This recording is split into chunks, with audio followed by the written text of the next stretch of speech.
Alright, so the Eagles just pulled off another great move as, in their efforts to fill the void left by Brandon Graham's injury, the Birds just signed a talented pass rusher who was leading his team in sacks up to this point in the year, and it seems like he can make a significant impact in Philly's defense. Plus, it also seems like we may see defensive tackle Milton Williams take on a new role in BG's absence, which could be very interesting, while AJ Brown has quietly been doing the impossible this season, and Saquon Barkley's MVP case is very real, and the numbers are quite shocking, so we're going to talk about that and all the other latest Eagles news starting right now. What's up, everybody? Welcome to the Philly Fan 21 channel. If you're new, I'm Evan, and I cover all things Philadelphia Eagles. And while there's a lot going right for this Eagles team right now, there's probably nothing that's being given more hype than Saquon Barkley and his play recently, as the star running back is obviously coming off an absolutely insane performance against the Rams, in which he put up a career high in rushing yards in a single game with 255, which is also an Eagles record, and a top 10 rushing performance in NFL history. Not to mention the fact that he gained over 300 total yards in this game, and he broke a number of other records in the process. And this performance seems to be what Barkley needed to truly thrust himself into the NFL MVP conversation, as after this showing in LA, more and more people in the media seem to be seriously buying into Saquon's case for this award. And his Eagles teammates have definitely already bought into it as well. Lane, at this point, do you think Saquon deserves to be in the MVP race? Hell, I don't know why he wouldn't be. I think everybody's known what type of player he is. He's had some ups and downs in his career, but I think, now he's having a real year where people can really see what type of talent, that he carries. And, a guy that size that can do that, it's fun blocking for him, I'll tell you that. So, but, he's a great teammate. He's been like that since day one. He brings a lot to the table. For someone to have 255 or whatever he had on the ground is incredible. It's a lot of fun, and you just keep grinding because you never know when the big one's going to pop. Do you think he should be in contention to win the MVP? MVP, I know we got a lot of great players on this team, but he's up there for most valuable on our team. He makes special plays nonstop, makes everybody's job easier.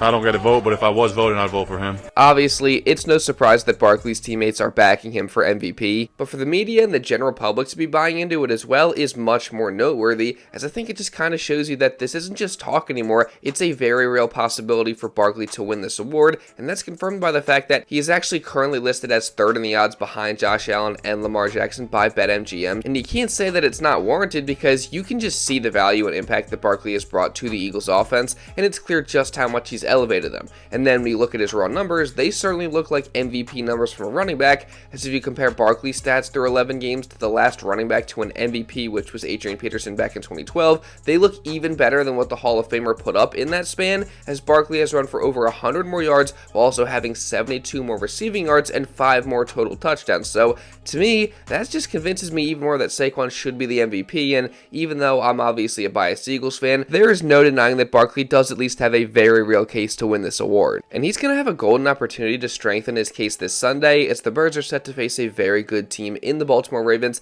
that also happens to have Barkley's only competition for the rushing title in Derrick Henry, and they also possess the NFL's second best run defense, as they allow just 78 yards on the ground per game. And they also have yet to allow any running back to rush for over 88 yards on them. So if Barkley can go into Baltimore and outplay Henry while also tearing up an extremely impressive Ravens run defense, that would go a very long way in helping him actually win the MVP award. But what do you guys think about this whole situation? If the season ended today, should Barkley win the MVP award? You can let me know your thoughts down in the comments. And I also want to say, while Barkley is obviously the one that's getting all the praise and the hype right now, we also got to give a massive amount of credit to the offensive line, as they're really the unsung heroes of this whole thing, and what they're doing is a big part of why Saquon has been able to have all the success that he's had. And a really interesting breakdown from Brian Baldinger clearly shows that. Lane Johnson described this offense as we just run and hit people. Like Mekhi Becton right here. Down here on the middle linebacker. Knocking Spates right on his Spates. Like they run and they hit. You watch Landon Dickerson right here. All right, push down the down man, up on the linebacker, bam. Like they run and they hit, and then Saquon rolls. Showtime. You watch this right here, Mekhi Becton. Like this is just nasty right now. They're not just decleating. They're people, they're like, they can't even like fall. Like there's people are just, it's timber. It's tall timber right now. Everybody's in on it. Lane Johnson just throwing people out of the club. Kobe Turner, bam, all the way over to the other side right here. But guys looking for more people to hit. It's a different brand of football right now. different. Dickerson, Malata, Juergens, Becton. It's just a different brand of football. It's honestly just amazing that the Eagles' offensive line manages to be consistently great year in and year out, and once again this year they're playing as good as ever. And if you want clear evidence of just how important this offensive line has been this season, just look at the fact that Saquon is having a career year at 27 years old in his first year in Philly, and also the fact that his average yards before contact is a full yard more this year with the Eagles O-line than it was last year with the Giants O-line. So again, just shout out to the guys up front and for the legend himself, Jeff Stoutland, for having this unit playing as good as it ever has. And combining them with Saquon Barkley has allowed the Eagles to do something historic in the run game, as according to John Clark, the Birds are the first NFL team in 75 years with 150 plus rushing yards and 2 plus rushing touchdowns in 6 straight games. And interestingly enough, the last team to do that was the 1949 Eagles, who went on to win the NFL championship. So hopefully the 2024 squad can do a similar thing, but again, it's just insane how good the Eagles run game has been recently. And like I said earlier, they're going to be facing a Ravens defense that has been excellent at stopping the run. So something's got to give this week, and I just cannot wait to watch the matchup. But while Saquon Barkley and the offensive line have been incredible this year, someone else who quietly has been doing the impossible this season is star receiver AJ Brown.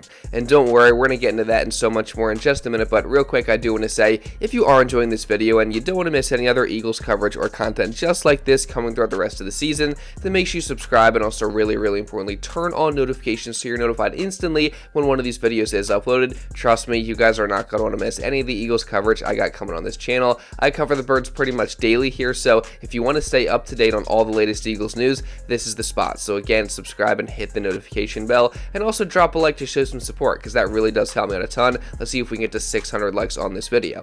And now, with all that being said, let's get back into the video. So as I was saying, even though he may not be getting as much attention as some of the other Eagles players, AJ Brown has still quietly been amazing this season, and that's for multiple reasons. One just being the overall impact that he's had on the offense, because let's face it, when he was out for those 3 games, the Birds offense was just a shell of itself, and in the games that he has played this season, the Birds are 8-0, so again, that should show you the value that he brings. And then also, when you look at what he's been able to accomplish this season in relatively limited opportunities, it's just been insane. As even with the Eagles' extremely run-heavy offense, and despite Brown missing 3 games, he still somehow finds himself just outside the top 10 in the NFL in terms of receiving yards, as he ranks 11th with 727 yards on the year. But the most insane part about it is that he's doing it on far less targets and catches than the other guys have had, as he has just 39 catches on 56 targets on the year, which equals out to 18.6 yards per catch, which is just super impressive. And honestly, I mean, are we really surprised by anything that AJ does anymore? Like, the guy is just a beast, and he is such a crucial part of the Eagles' success over the past 3 seasons, and he'll continue to be that for the foreseeable future. And you can say the same thing about the rookie Cooper DeJean, who along with his fellow rookie Quinyon Mitchell has just been unbelievable to start his career. But I do want to focus on Cooper right now, because not only has he been crucial to the Eagles' defensive success this year, as the turnaround started when he was finally put into the starting lineup at slot corner in week 6, but he's also been doing something that's just insane. As DeJean currently ranks as the number 3 corner in the entire NFL in terms of coverage grade this year, with an 80.4 rating, just behind stars Pat Surtain and Marlon Humphrey.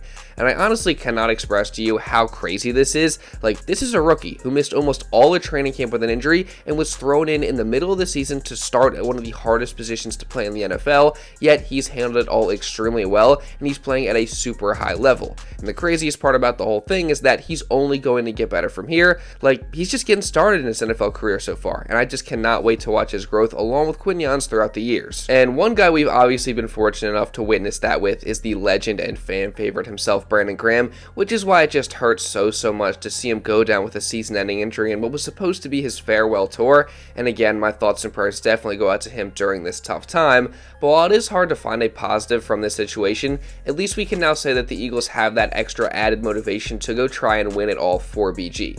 I mean, like he said after the injury, the mission is still the mission, and the mission for the Eagles from day one has been to get better every single day and build to the point where they can win a Super Bowl. So hopefully the Birds can carry BG's jersey out of the locker room in February, kind of like they did for Jason Peters back in the 2017-18 season, and they can go win him his second ring. But obviously, the Eagles got a long way to go before they get to that point, and they still have many challenges ahead of them. And one of them is at the edge rusher position, where BG's injury has created a major hole. So the Birds have been doing everything that they possibly can to try and fill that the best they can in recent days. For example, in my video yesterday, I talked about their signing a KJ Henry to the practice squad, and then just hours after I uploaded that video, the Eagles went out and made an even bigger move as they claimed edge rusher Charles Harris off waivers after the Panthers had released him.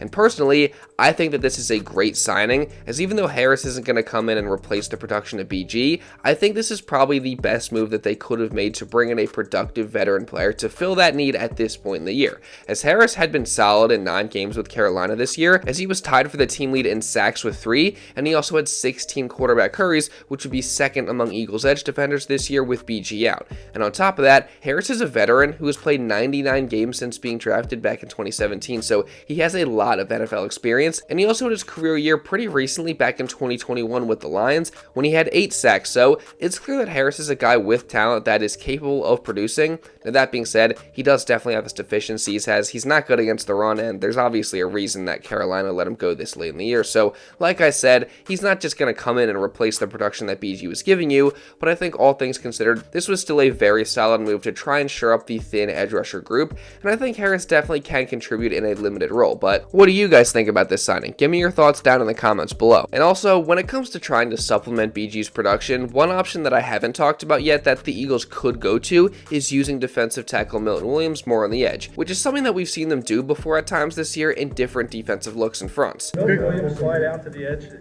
Milton Williams had that skill set to go outside. He could. Not a steady diet, though. I definitely think that using Milton more on the edge could be a good idea, and something that the Eagles should definitely try out in attempts to fill the void left by BG, because he definitely has the versatility and the skill set to do it effectively. And I honestly think more so than these moves that the Eagles have been making to bring guys in, it's going to be the guys that were already in the Eagles locker room that have to step up in his absence. And Milton is a guy who was already trending up anyways, as he's coming off a career game where he had 2 sacks and is having a career season, and I expect him to continue to step up no matter what role he's in. And again, I definitely think playing him more at edge rusher with BG out could have a lot of positives. But again, you guys can let me know what you think down in the comments below. Should the Eagles try and play Milton more on the edge? And then also, while you're at it, again, if you guys don't want to miss any of the Eagles coverage I got coming on this channel, then make sure you subscribe, and also, again, really importantly, hit the notification bell so you're notified instantly when one of these videos is uploaded. And also, while you're doing that, make sure you drop a like as well, because it really does help me out a ton. Let's see if we can get to 600 likes today. And also, if you want to watch another Eagles video going over the KJ Henry signing, among other things, you can check this out right here. And now with all that being said, that's pretty much all I got for this one, guys. So thank you all so much for watching, and I'll see you in the next video.